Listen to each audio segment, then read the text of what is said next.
প্রিয় শিক্ষার্থীবৃন্দ, তোমরা সবাই কেমন আছো? আলহামদুলিল্লাহ, আমিও ভালো আছি। আজকে অনলাইন ক্লাসে ইকো কলেজের পক্ষ থেকে তোমাদের সবাইকে শুভেচ্ছা, স্বাগত। আজকে আমি অংশীদারি ব্যবসায়ে চুক্তিপত্র এবং চুক্তিপত্রের মধ্যে কী কী বিষয়ে উল্লেখ থাকে এ বিষয়ে নিয়ে আমি আলোচনা করব। তো ইতিপূর্বে আমরা অংশীদারি ব্যবসায়ে নাবালক হিসেবে অংশীদার এবং একজন নাবালক অংশীদারের অধিকার এবং কর্তব্য সমূহ আমরা আলোচনা করেছি। আশা করি তোমরা বুঝতে পেরেছ। আজকে আমরা অংশীদারি ব্যবসায়ে চুক্তিপত্র, আমরা জানি অংশীদারি ব্যবসায়ের মূল ভিত্তি হচ্ছে চুক্তি। চুক্তি ছাড়া অংশীদারি ব্যবসায় গঠন হতে পারে না। এই চুক্তি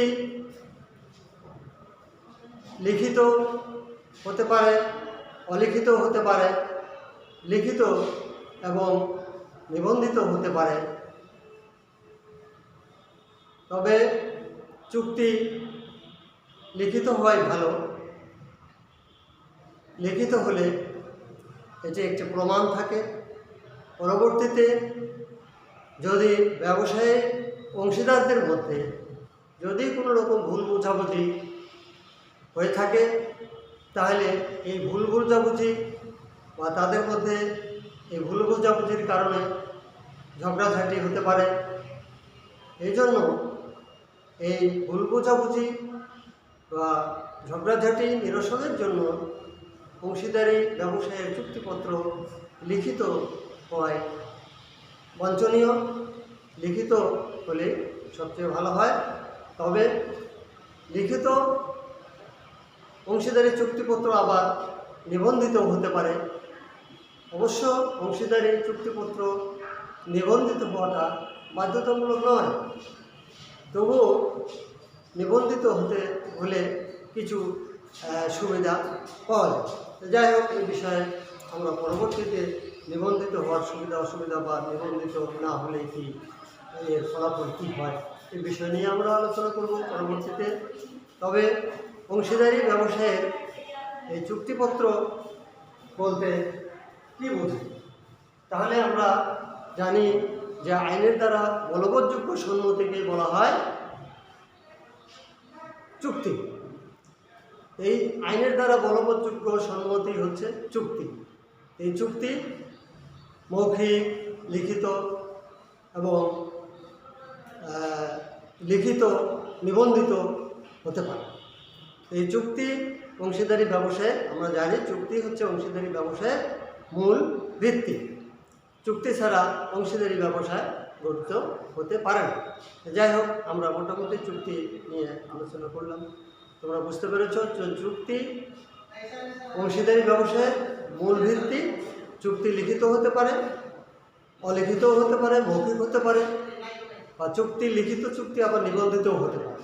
তো নিবন্ধিত চুক্তি, নিবন্ধিত চুক্তি অংশীদারি ব্যবসায়ের জন্য লিখিত চুক্তি হলে সবচেয়ে ভালো হয়। ভবিষ্যতে অংশীদারদের মধ্যে যদি কোনো ভুল বোঝাবুঝি বা যদি কোনো ঝগড়াঝাঁটি বা ভুল বোঝাবুঝি অবসান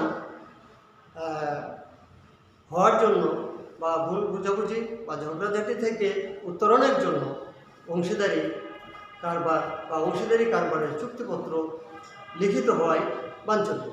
তাহলে লিখিত হলে কিছু সুবিধা পাওয়া যায়। এই সুবিধার জন্য এটা একটা প্রমাণ দলিল হিসাবে থেকে যায়, ভবিষ্যতে যাতে অংশীদারদের মধ্যে কোনোরূপ ভুল বোঝাবুঝি বা ঝগড়াঝাঁটির সৃষ্টি না হয়। এই জন্য লিখিত হওয়াই ভালো অংশীদারি চুক্তিপত্র। তাহলে এখানে আমরা অংশীদারি চুক্তিপত্র কী?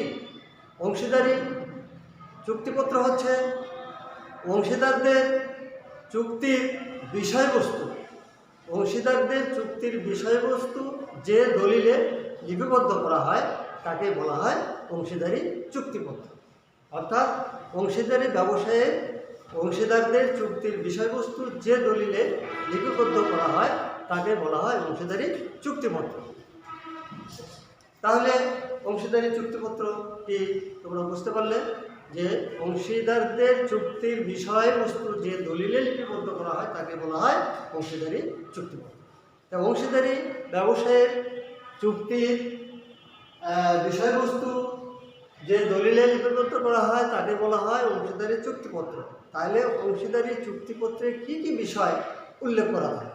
তো অংশীদারি ব্যবসায়ের চুক্তিপত্রে অংশীদারদের চুক্তিপত্রে অনেক বিষয়ের উল্লেখ করা থাকে। আমি এখানে 10টি বিষয় এখানে তোমাদের দেখিয়েছি যে চুক্তির বিষয়বস্তু।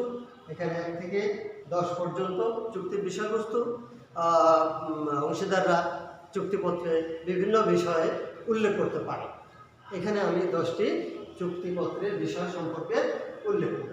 যেমন এখানে বলা হচ্ছে যে অংশীদারি ব্যবসায়ের নাম ও ঠিকানা। একটা অংশীদারি ব্যবসায়ের কী নাম দিয়ে অংশীদারি ব্যবসায়টি পরিচালনা করা হবে, সেই অংশীদারি ব্যবসায়ের নাম এবং সেই অংশীদারি ব্যবসায়টি কোন জায়গায় কোন স্থানে, তার ঠিকানা, তার প্রধান কার্যস্থল কোথায় হবে বা কোনখান থেকে তারা ব্যবসায়টি পরিচালনা করবে, এটি অংশীদারি ব্যবসায়ের চুক্তিপত্রে উল্লেখ করা থাকে। অর্থাৎ অংশীদারি ব্যবসায়ের নাম ও ঠিকানা। দ্বিতীয়ত হচ্ছে ব্যবসায়ের উদ্দেশ্য, প্রকৃতি ও আওতা। ব্যবসায় এখানে উদ্দেশ্য, কী উদ্দেশ্যে ব্যবসায় প্রতিষ্ঠানটি পরিচালনা করা হবে, এর প্রকৃতি কী রূপ হবে, কী ধরনের ব্যবসায় হবে এগুলি, এবং এটা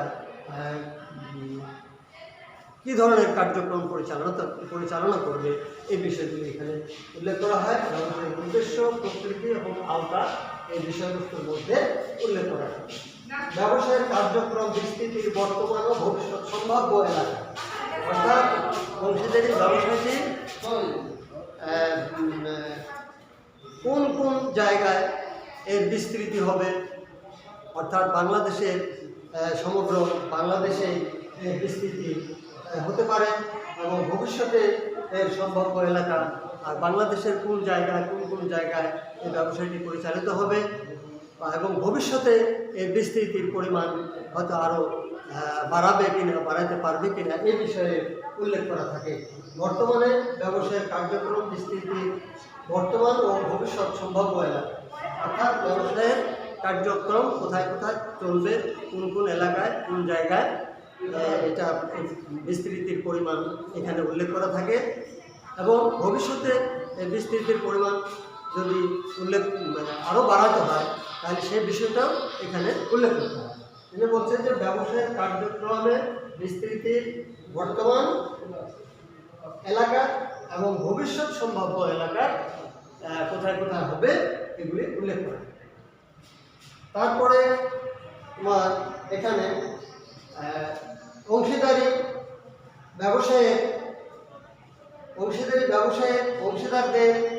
অংশীদারদের নাম, ঠিকানা এবং পেশা। অংশীদারদের নাম, ঠিকানা এবং পেশা, তাদের নাম থাকবে সেই চুক্তিপত্রে, তাদের ঠিকানা থাকবে, তাদের পেশার পরিমাণ এখানে উল্লেখ করতে হবে। তারপরে ব্যবসায়ের মোট মূলধনের পরিমাণ। ব্যবসায়ে মোট কী পরিমাণ মূলধন এখানে দেওয়া হবে এবং মূলধনের এই পরিমাণ, মোট মূলধনের পরিমাণ এখানে উল্লেখ করা থাকে। যেমন মনে করো 50,000, 60,000, 70,000, 1 লাখ, 2 লাখ, 3 লাখ, এই যে মোট মূলধনের পরিমাণটা এই অংশীদারি ব্যবসায় উল্লেখ করা থাকে। আবার এখানে অংশীদারদের প্রত্যেকের পুঁজির পরিমাণ ও পরিশোধ পদ্ধতি, তারা কিভাবে মূলধন বিনিয়োগ করবে বা পুঁজির পরিমাণ, তারা কী পরিমাণ পুঁজি বিনিয়োগ করবে এবং এই পুঁজির পরিমাণ তারা কিভাবে এই পুঁজিটা পরিশোধ করবে এই পদ্ধতিও এখানে উল্লেখ করা থাকে, এই বিষয়ে উল্লেখ করা থাকে। অংশীদারদের প্রত্যেকের ব্যবসায় হতে অর্থ উত্তোলন করতে পারবে কি এবং উত্তোলন করলে কি পরিমাণ উত্তোলন করতে পারবে এই বিষয়টাও উল্লেখ করা থাকে। অর্থাৎ অংশীদাররা কারবার থেকে যদি টাকা উত্তোলন করতে চায় তাহলে সেই উত্তোলনের পরিমাণটা উল্লেখ করতে হবে বা কীভাবে তারা উত্তোলন করবে। আবার এই উত্তোলনের জন্য তাদেরকে কোনো সুদ দেওয়া হবে কি না, বা সুদ দেওয়া হলে কী পরিমাণ সুদ দেওয়া হবে এই বিষয়গুলি উল্লেখ করা থাকে। আবার পরিচালনা এবং ব্যবস্থাপনা পদ্ধতি, কারবার পরিচালনা কারা অংশগ্রহণ করবে বা কিভাবে তারা কারবার পরিচালনায় অংশগ্রহণ করবে, সকলেই অংশীদারি কারবারের পরিচালনায় অংশগ্রহণ করবে না সকলের পক্ষ থেকে কাউকে দায়িত্ব দেওয়া হবে, এই বিষয়েও এখানে উল্লেখ করা থাকে। এরপরে কোনো অংশীদার কারবার পরবর্তীতে অতিরিক্ত কোনো মূলধন বিনিয়োগ করতে পারবে কিনা বা অতিরিক্ত মূলধনের উপরে সুদ, সেটাও এখানে উল্লেখ করা থাকে। বা আরও অন্যান্য বিষয়, কারবারের যে বিলোপ সাধন পদ্ধতি, এই কারবারে বিলোপ সাধনের পদ্ধতি এখানে উল্লেখ করা থাকবে। নতুন কোনো অংশীদার এখানে নতুন কোনো অংশীদার গ্রহণ করবে কিনা, নতুন কোনো অংশীদার গ্রহণ করবে কিনা বা গ্রহণ করলে কিভাবে তারা সেই অংশীদারকে গ্রহণ করবে, এই বিষয়ে উল্লেখ করা থাকে। নতুন অংশীদার গ্রহণ যদি পরবর্তীতে প্রয়োজন হয় অংশীদার নেওয়ার, তাহলে সেটা কিভাবে তারা সেই অংশীদারকে গ্রহণ করবে, এই বিষয়ে উল্লেখ করা থাকে। অর্থাৎ অংশীদারি ব্যবসায়ের অংশীদারদের চুক্তি হচ্ছে, আমরা এখানে জানি অংশীদারি ব্যবসায়ের চুক্তি হচ্ছে অংশীদারি ব্যবসায়ের মূল ভিত্তি। এই চুক্তি ছাড়া অংশীদারি ব্যবসায় গঠন হতে পারে না। চুক্তিতে যে বিষয়গুলি উল্লেখ করা হবে ঠিক সেই অনুযায়ী অংশীদারি কারবারটি পরিচালিত হবে। চুক্তির বাইরে কোনো কিছু করা যাবে না। অর্থাৎ চুক্তিতে যে বিষয়গুলি উল্লেখ করা থাকবে সেইভাবে কারবার পরিচালনা হবে। এখন এরপরে আরও অন্যান্য কিছু বিষয় উল্লেখ করা থাকে বা অংশীদাররা কারবারটি পরবর্তীতে কীভাবে গুটিয়ে ফেলবে, এর কিছু নিয়ম থাকে। সেই নিয়মগুলি এখানে উল্লেখ করা থাকবে। যে কারবার বিলোপ সাধনের পদ্ধতি, তারা সকলে সম্মতি হয়ে কারবারটি বিলোপ সাধন করবে না বিজ্ঞপ্তির মাধ্যমে বিলোপ সাধন হবে বা আদালতের মাধ্যমে বিলোপ সাধন হবে, এই বিষয়গুলি এখানে উল্লেখ করা থাকে চুক্তিপত্রে। যাই হোক, আমরা অংশীদারি ব্যবসায়ের এই কয়েকটি বিষয় নিয়ে আমরা আলোচনা করলাম। তো আগামীতে অংশীদারি ব্যবসায়ের চুক্তিপত্র বা অংশীদারি ব্যবসায়ের যে চুক্তি, এটা নিবন্ধিত হলে কী সুবিধা হয় বা নিবন্ধিত না হলে কী অসুবিধা হয়, এই বিষয়গুলি আমরা পরবর্তীতে আলোচনা করব। তাহলে তোমরা অংশীদারি ব্যবসায়ের যে আমি ইতিপূর্বে যে বিষয়গুলি আলোচনা করেছি, অংশীদারি ব্যবসায় কাকে বলে বা অংশীদারি ব্যবসায় তোমাদেরকে আমি ধারণা দিয়েছি। অংশীদারি ব্যবসায়ের শ্রেণীবিভাগ, অংশীদারি ব্যবসায় কত প্রকার এবং এগুলি নিয়ে আমরা আলোচনা করেছি। অংশীদারদের শ্রেণীবিভাগ নিয়ে আলোচনা করেছি। এগুলি খুবই গুরুত্বপূর্ণ বিষয়, তোমরা এগুলি বাসায় করবে। অংশীদারি ব্যবসায়ের যে শ্রেণীবিভাগ নিয়ে আলোচনা করেছি, এই অংশীদারি ব্যবসায়ের শ্রেণীবিভাগ তোমরা বাসায় ভালো করে পড়বে এবং অংশীদারদের শ্রেণীবিভাগ ভালো করে পড়বে। আমি বলেছি যে সাধারণ অংশীদার কাকে বলে, ঘুমন্ত অংশীদার বা নিষ্ক্রিয় অংশীদার কাকে বলে, এগুলি আলোচনা করেছি। আচরণে অনুন্নত অংশীদার বলতে কী বোঝায়, তারপরে প্রতিবন্ধী অংশীদার কাকে বলে, আচরণে অনুন্নত অংশীদার, এইগুলি নিয়ে আমি আলোচনা করেছি। এগুলি ভালো করে পড়বে। তারপরে অংশীদারি ব্যবসায়ে নাবালক অংশীদার হতে পারবে কি না, নাবালক যদি অংশীদার হয় তাহলে তার কী কী ব্যবসায় তার কী অধিকার আছে এবং কর্তব্য তার কী, এগুলি নিয়ে আমি ইতিপূর্বে আলোচনা করেছি। আশা করি তোমরা বুঝতে পেরেছ। এগুলি ভালোভাবে পড়বে, তাহলেই তোমাদের যে কোনো ধরনের প্রশ্ন আসলে তোমরা উত্তর দিতে পারবে। সৃজনশীল পদ্ধতিতে তোমাদের এই যে বিষয়গুলি আমি আলোচনা করেছি, এগুলি পড়লে তোমরা সৃজনশীল প্রশ্নের যে উদ্দীপক দেওয়া হবে, এই উদ্দীপক থেকে তোমরা প্রশ্নের উত্তর অবশ্যই খুঁজে বের করতে পারবে। তো তোমরা বাসায় ভালো থাকো, সুস্থ থাকো। তোমাদের সবাইকে অসংখ্য ধন্যবাদ জানিয়ে আমি শেষ করছি।